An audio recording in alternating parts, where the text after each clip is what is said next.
I guess I'll go first. My name is Numme. I am a teacher in a self-contained classroom in South Bronx. I work with a size 7 population, also known as emotional disturbance. I work with students in a 12-on-1 setting. I have roughly a decade of experience combined in the city schools and also in Stamford, Connecticut. I've held positions as a high school English teacher, working with 9th and 11th graders. I've also served as a school counselor at John F. Kennedy High School in the Bronx for 3 years.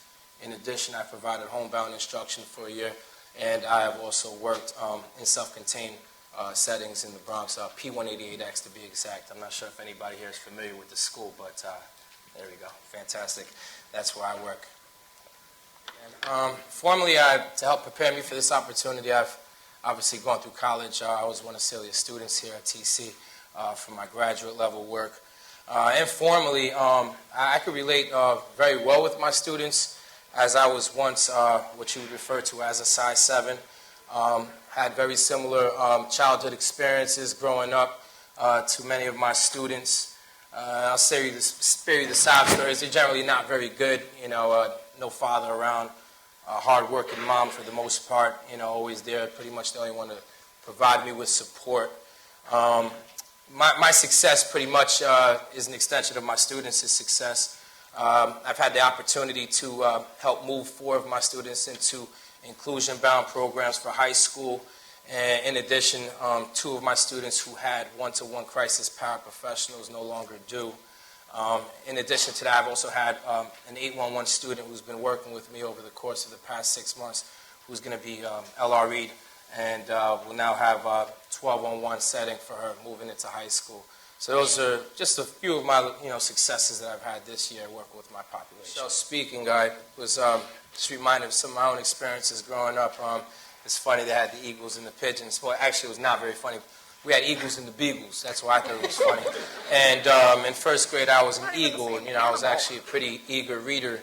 And try to make that rhyme, by the way, but whatever. So, and I got upset one time because we all had a paragraph to read, and my paragraph happened to be 1 sentence. And even though I knew that a paragraph could actually be a sentence, at the age of 5 or 6, I forgot what I was at the time, I had a fit, and I was moved to the Beagles. So I was no longer allowed to read anymore, and I had to just copy notes off the board, words that I already knew.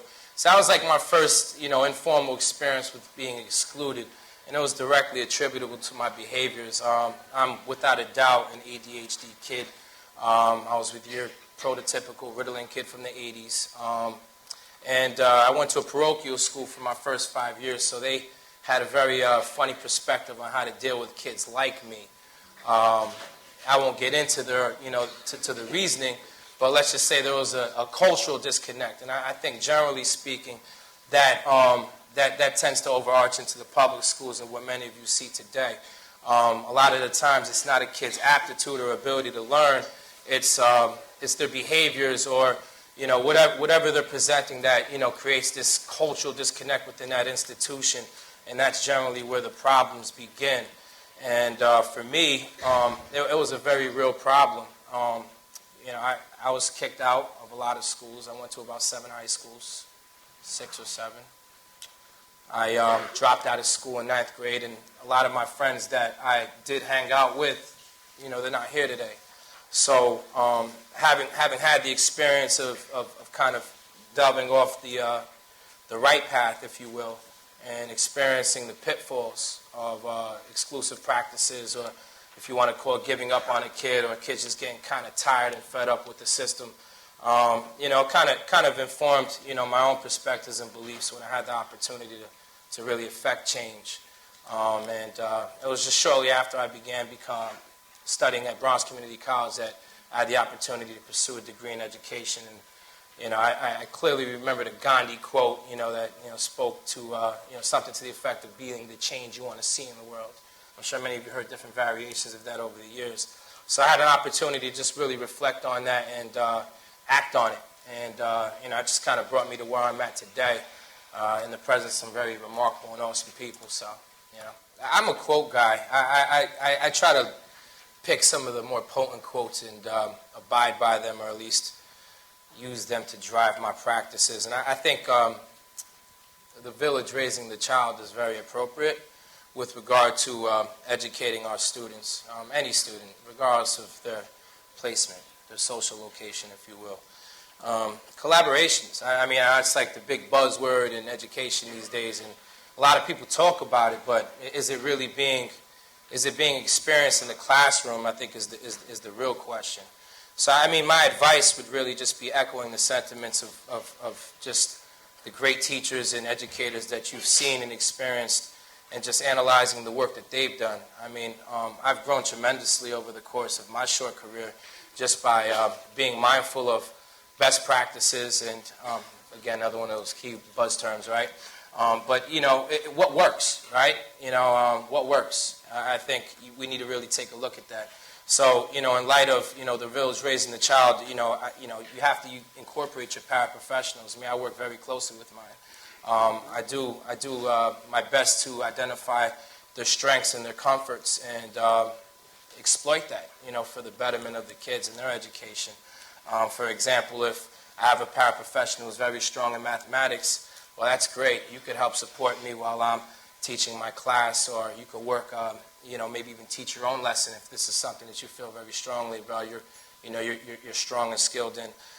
Working very closely with related service providers, whether it be counselors, occupational therapists, whoever it may be, to just, you know, help kids out, you know, just really help them out. Parents, you know, parents are important. Sometimes they're not accessible. Sometimes our kids, you know, are, you know, custody of the state, but, you know, whoever their guardian is, to establish, you know, a very positive, ongoing relationship with them, I think would be very, very beneficial to both you and the kid. Because I always like to pluck that out of my back pocket. You know, like, for instance, with my little friend Angel, I say, Angel, listen, you know, I see how you work with your little brother, and your mom really relies on you a lot. And says, you know, you got to make a good choice here, man. You know, you know, how would your brother feel if he saw you, you know, doing this? And, you know, it's psychological, but it works. You know, whatever you could do. I mean, sometimes you got to get desperate and just pluck things like that out of the bag of tricks, if you will. You know, but that's what I do. You know, and reflecting. Just being a reflective practitioner, and, you know, just always adhering to like a capacity-oriented approach to teaching kids. Just presume competence, you know. Understand that they have some skills and that your job is to build on their foundation. And, you know, we're not all Joe Clark, and we're not all going to create, you know, big change in, you know, in a day. But if you can influence the kid to, you know, develop some better practices, and I trust in time, you know, the village will help continue to raise that child, even if it is just within the school.